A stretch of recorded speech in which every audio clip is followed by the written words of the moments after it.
आज के इस प्रोग्राम में हम बात करेंगे इज़राइल के ऊपर लेके इज़राइल के अंदर के हालात कैसे हैं और ये वॉर किस तरफ जा रही है। अमेरिका क्यों चाहता है कि 20 जनवरी से पहले-पहले युद्ध समाप्त हो जाए। ये कुछ बातें हैं जिसके ऊपर हम चर्चा करेंगे। पहली बात तो ये है कि कल एक खबर आई जिसमें यह है कि बहुत से इज़राइली फैंस जो थे सॉकर मैच देखने के लिए आए थे, फुटबॉल का मैच देखने के लिए आए थे नीदरलैंड स्टॉकहोम में, उनकी पिटाई हो गई, उनके ऊपर अटैक कर दिया लोगों ने, जिसमें काफ़ी लोग ज़ख्मी हैं और ज़्यादातर तो बहुत सीरियस इंजरीज़ की रिपोर्ट अभी तक तो नहीं आई है, लेकिन कुछ एडमिटेड भी हैं। हालात और लोग वहाँ पे ये लोग अरबों के खिलाफ नारा लगा रहे थे और उसके बाद सड़कों के ऊपर इनके लोगों ने पीटने वालों में कौन है ये अभी पता नहीं है, खुल के पता नहीं चला। अरब मूल के लोगों को कहा जा रहा है, उनमें से कुछ लोगों को अरेस्ट किया गया है और नॉन अरब भी थे। तो इस तरीके से काफ़ी लोग हैं। हालात इतने बिगड़ गए कि प्राइम मिनिस्टर नेतन्याहू को अपने जहाज़ भेजने पड़े, हवाई जहाज़ भेजने पड़े उनको वापस लाने के लिए। और स्टेटमेंट ये दिया गया है कि एंटीसेमिटिज्म यानी यहूदियों के खिलाफ, आप इस तरह से समझ लें, एंटीसेमिटिज्म तो बहुत लंबा है, के खिलाफ काफ़ी नफरत फैलती जा रही है। उनकी सिक्योरिटी के लिए भी चिंता है। इसको वहाँ की अथॉरिटीज़ ने कंडेम किया है। 3 दिन के लिए डेमोन्स्ट्रेशन भी उस परिसर में बैन कर दिए गए हैं और वहाँ पे काफ़ी प्रो पैलेस्टीनियन डेमोन्स्ट्रेशंस भी काफ़ी हुए हैं स्टॉकहोम्स में। ये स्थिति इनके साथ दूसरे मुल्कों में भी आ सकती है, इसलिए कि हमने देखा है कि सभी देशों में डेमोन्स्ट्रेशंस पैलेस्टीनियन के पक्ष में हो रहे हैं और लोगों में काफ़ी गुस्सा है जो कुछ भी इजराइल में हो रहा है। इजरायली जनता के खिलाफ गुस्से का एक कारण ये भी है कि वो इन लोगों ने कभी प्रेशर नहीं डाला, दबाव नहीं डाला इजरायली गवर्नमेंट पे कि ये वार बंद हो, जेनोसाइड जो हो रहा है वो बंद होना चाहिए। बल्कि ये चाहते हैं, इनकी कोशिश यही रही है कि वहाँ से जो बंदी बना रखे हैं हमास ने लोग, उनको छुड़ाने की। मगर इस पे कोई वो नहीं है कि उनके ऊपर किस तरीके से दबाव डाला जाए।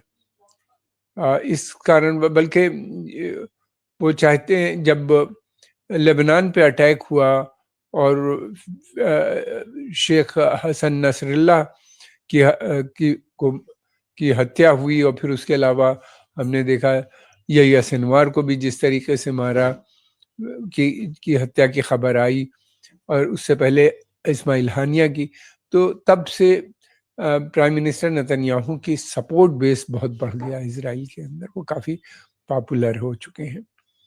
मेरा समझता हूँ अगर फॉरेन इलेक्शन हो जाए तो वो जीत भी सकते हैं, इस तरह की।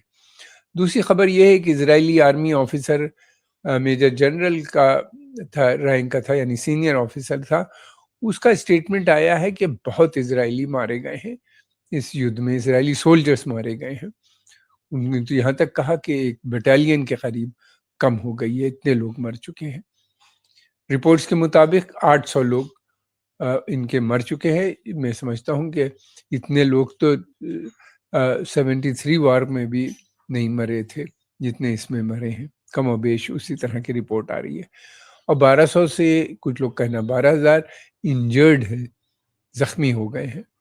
और बहुत से लोग ऐसे हैं जिनके दिमाग पे बहुत असर पड़ा है, शॉक्ड हैं, मेंटली अपसेट हो गए हैं, क्योंकि इतने लोगों को मारा है जिसमें बच्चे औरतें भी हैं।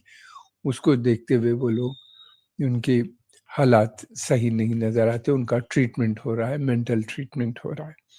कुछ लोगों की रिपोर्ट ये भी है कि लोगों ने सुसाइड भी किए हैं वहाँ के ऊपर। अब मुश्किल ये होती है कि कितने मरे, क्या हुआ, इसकी डिटेल रिपोर्ट नहीं मिल पाती इजराइल से। बहुत धीरे-धीरे रिपोर्ट बाहर आती है, कितनी क्रेडिबल होती है इसका भी पता नहीं है। लेकिन क्योंकि ये आर्मी ऑफिसर एक ऐसी बात कह रहा है, तो लगता है कि शायद सही हो। दूसरी ये भी है कि अब काफ़ी समय से 1 साल से ज़्यादा हो गया, हमास अभी भी तटस्थ है और दूसरी तरफ हिज़्बुल्लाह में भी कोई कमी नहीं। हिज़्बुल्लाह लगातार और हमास लगातार इज़राइल में अटैक भी कर रहे हैं। हमास वहीं पे लोगों को निशाना बना रही इज़राइली सोल्जर्स को और बीच-बीच में रॉकेट भी लॉन्च करते हैं।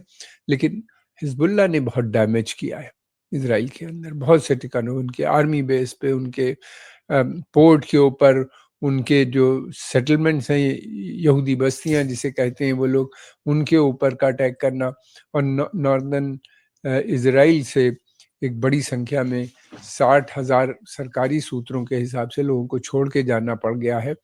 और लेकिन रिपोर्ट ये भी है कि इससे ज़्यादा लोग वहाँ पे हैं। कुछ तो यहाँ तक कहते हैं 1 लाख से भी ज़्यादा कैंप्स में या होटल्स में वहाँ पे रखे गए हैं, लोगों के घरों में उनको बसाया गया है।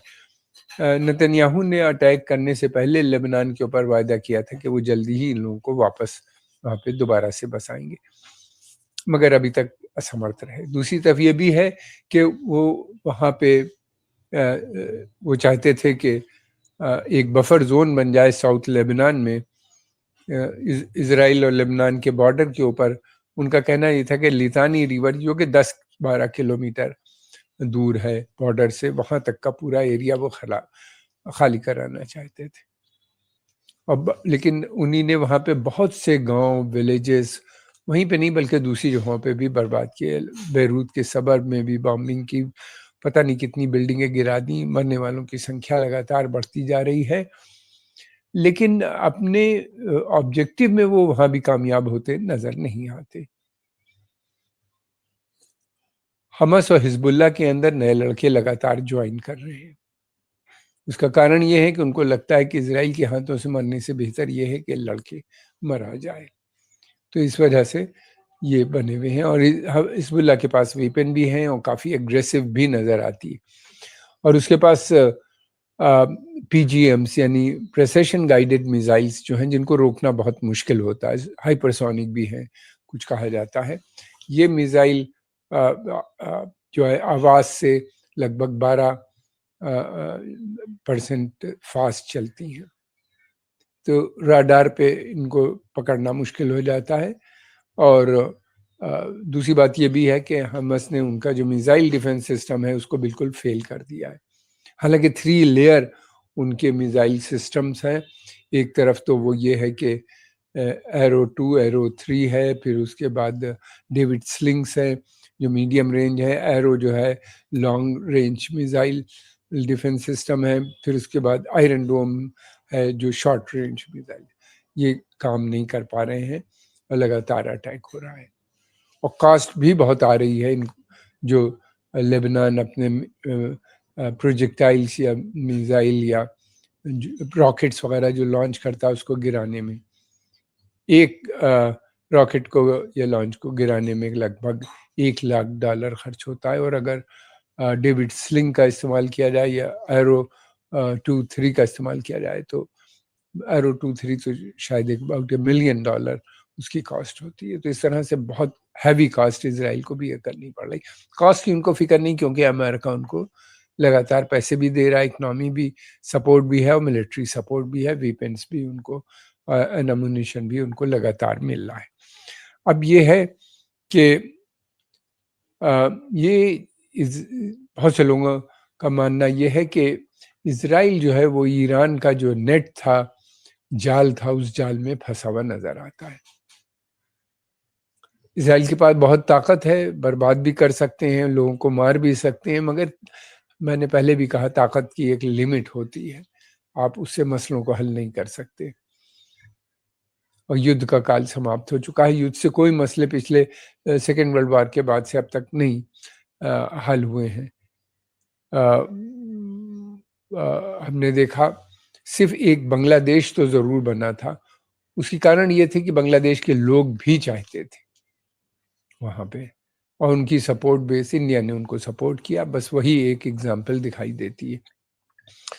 और तो कोई बड़ा युद्ध जितने भी हों, चाहे वियतनाम हो, कंबोडिया हो, लाओस हो, अफगानिस्तान हो, इराक हो, सीरिया हो, लीबिया हो, सूडान हो, तमाम मतलब मुल्क बर्बाद हो गए हैं बहुत से कुछ तो आतंकवादी संगठनों के चलते हुए दाइश और अल-कायदा और कुछ वैसे अमेरिकन इंटरवेंशंस की वजह से इन सबको लेते हुए अ, बर्बादी हुई है। लेकिन वही हम देख रहे हैं कि यहाँ पे भी और बहुत से इज़राइलियों का भी ये मानना है कि हमास को ख़त्म नहीं किया जा सकता। हमास एक आइडियोलॉजी है, हिज़्बुल्लाह एक आइडियोलॉजी भी है, आप उसको ख़त्म नहीं कर सकते। और बहुत से इज़राइली ऑफ़िशियल्स का ये भी कहना है कि युद्ध जो है अब समाप्त कर देना चाहिए क्योंकि हम हिज़्बुल्लाह और हमास को काफ़ी नुकसान पहुँच चुका है। अमेरिका का भी ये कहना है कि ये जो है इनके जो ऑब्जेक्टिव थे वो पूरे हो गए हैं। यहिया सिनवार मारे गए हैं, सैयद हसन नसरुल्लाह हिज़्बुल्लाह के चीफ थे, उनकी हत्या हो गई, इस्माइल हनिया की हो गई और ऑर्गेनाइजेशन जो थी हमास हिज़्बुल्लाह काफ़ी कमज़ोर हो चुकी है। इसलिए उनका कहना ये है कि उनकी पूरी कोशिश ये है कि किसी भी सूरत से इज़राइल को बनाए, इसलिए कि आने वाले समय में डैमेज जो है उनका बढ़ता हुआ नज़र आ रहा है। हिज़्बुल्लाह के पास मैंने बताया कि काफ़ी शॉर्ट रेंज, मीडियम रेंज और लॉन्ग रेंज मिसाइल भी है और उनकी कैपेबिलिटी है कि वो कहीं भी इज़राइल के किसी भी जगह को टारगेट कर सकते हैं। लेकिन अभी उन्हीं ने यूज़ नहीं किए हैं उन पीजीएम्स वगैरह को। उसके कई कारण हैं, एक तो सबसे बड़ा कारण ये है कि वो अगर यूज़ करते हैं तो फिर उसके बदले में इज़राइल बॉम्बिंग और बढ़ा देता है और वो यही नहीं बल्कि बेरूत में करने लगते हैं, तो जिसकी वजह से एक समस्या खड़ी हो जाती है। वो नहीं चाहते कि हिज़्बुल्लाह नहीं चाहता कि बेरूत या आस-पास की जगहों पे निशाना बने। लेकिन ये है कि उनके पास है और वो इसका इस्तेमाल भी कर सकते हैं, वो बार-बार वार्न कर रहे हैं। ट्रम्प साहब की वार्निंग है कि 20 जनवरी तक खत्म हो जाए। लगता ये है कि अमेरिकन एडमिनिस्ट्रेशन इस कंक्लूजन पे पहुंच गया है, उस नतीजे पे पहुंचा है कि ईरान से लड़ना आसान नहीं होगा। ईरान काफ़ी शक्तिशाली है। ये सच है कि अमेरिका और इज़राइल बहुत के पास बहुत शक्ति है, बहुत कुछ डैमेज भी कर सकते हैं ईरान के अंदर, मगर उनका न्यूक्लियर इंस्टॉलेशंस और उनके जो स्ट्रेटेजिक असेट्स हैं वहाँ तक पहुँचना इनके लिए मुश्किल है। और दूसरी बात ये है कि ईरान पे अटैक के मतलब ये है कि फिर अमेरिकन सोल्जर्स जो वहाँ पे हैं उनकी जानें खतरे में आ जाएंगी, उनके ऊपर अटैक होगा। ईरान बार-बार कह रहा है, जो बहुत मुश्किल काम नहीं होगा। और फिर उसके अलावा ये भी है कि उन्हीं ने ये भी कहा है कि तेल की सप्लाई को वो डिसरप्ट कर देंगे और जिससे अगर ऐसा हुआ तो अमेरिका और यूरोप बल्कि ग्लोबल इकोनॉमी दोबारा से मंदी के दौर में आ जाएगी, यानी रिसेशन में चली जाएगी। ट्रम्प साहब को मुझे नहीं लगता कि कोई मोहब्बत है। उन्हीं ने ईरान पे बहुत रिगरस सैंक्शंस लगाए थे। वो बहुत ज़्यादा प्रो इज़राइल हैं, दोनों ही प्रो इज़राइल हैं, डेमोक्रेट भी और उसमें भी। अब ये है कि वो बदलती हुई परिस्थितियों में देखते हुए मैं समझता हूँ कि वो अब देखना ये है क्या बातचीत का दौर शुरू होगा ईरान के साथ या टू स्टेट सॉल्यूशन पे कोई बात होगी। लेकिन प्रेसिडेंट ट्रम्प ने टू स्टेट सॉल्यूशन की बात मुझे नहीं दिखाई दी। अगर की है तो मैं नहीं जानता, लेकिन उन्हीं ने अमन शांति की बात की है। उन्हीं ने ये भी कहा है कि आप जंग बंद कीजिए और ताकि सऊदी अरेबिया जो है वो अब्राहम अकॉर्ड यानी इज़राइल से अच्छे को ज्वाइन करेगा, इज़राइल से अच्छे संबंध बनाने में वो मदद करेंगे अमेरिकन्स, इज़राइल और सऊदी संबंध को बढ़ाने में। क्या सऊदी अरेबिया ये बात को मानेगा? इसलिए कि सऊदी अरेबिया पे जो मैंने पिछला आर्टिकल पिछला वीडियो बनाया था उसमें तो सऊदी इस मूड में नहीं है। उन्हीं ने काफ़ी अपने रिश्ते दूर करते चले जा रहे हैं अमेरिका के साथ। हालाँकि ये बहुत महँगा भी पड़ सकता है उनको। हमने देखा जब भी इस तरह की कोशिश हुई, इससे पहले उन्हीं ने किंग सल किंग जो थे वहाँ के उन्हीं ने कोशिश की थी, तो उनका जो भी हशर हुआ था, तेल पे सैंक्शंस लगाए थे और उसके बाद जो भी हशर हुआ हम सब उनको अच्छी तरह से जानते हैं। क्राउन प्रिंस मोहम्मद बिन सलमान भी कह रहे हैं कि उनकी जान को खतरा है। अमेरिका के अंदर बाईपार्टीज़न सपोर्ट इज़राइल को है, यानी दोनों पॉलिटिकल पार्टीज़ इज़राइल को सपोर्ट करते हैं, मीडिया की सपोर्ट इज़राइल को है और एक बहुत बड़ा जो लॉबीज़ हैं उनकी सपोर्ट इज़राइल को है। और फिर उसके अलावा ये भी है कि जूइश लॉबी वहाँ पे सबसे इम्पोर्टेंट है, बहुत पावरफुल है, उसकी भी सपोर्ट इज़राइल को हासिल है। जब तक कि ये ग्रुप्स कन्विंस नहीं होंगे कि युद्ध रुकना चाहिए, प्रेसिडेंट का को युद्ध समाप्त करना उनके लिए आसान से नहीं होगा। हालाँकि अमेरिकन आर्मी लड़ने पे तैयार नहीं है, 20-22 साल से वो लड़ रही थी अफ़गानिस्तान और इराक में। बहुत से फैक्टर्स हैं, इनको देखते हुए वो तय करेंगे। मेरा ख़्याल है तय किया है कि युद्ध रुकना चाहिए ट्रम्प साहब ने, और ट्रम्प साहब ने अपनी इमेज भी पीस लवर बनाई है, उसको भी देखते हुए शायद वो चाहते हैं। और दूसरे वो एक बिज़नेसमैन हैं, वो उनका कंसंट्रेशन जो होगा अमेरिकन इकोनॉमी को दोबारा से स्ट्रॉन्ग बनाना। हम आपके आभारी हैं, आपने समय निकाल के देखा। अगर आपको पसंद आए तो इसको लाइक कीजिए, सब्सक्राइब कीजिए और आगे प्रमोट भी कीजिए। आपका बहुत-बहुत धन्यवाद।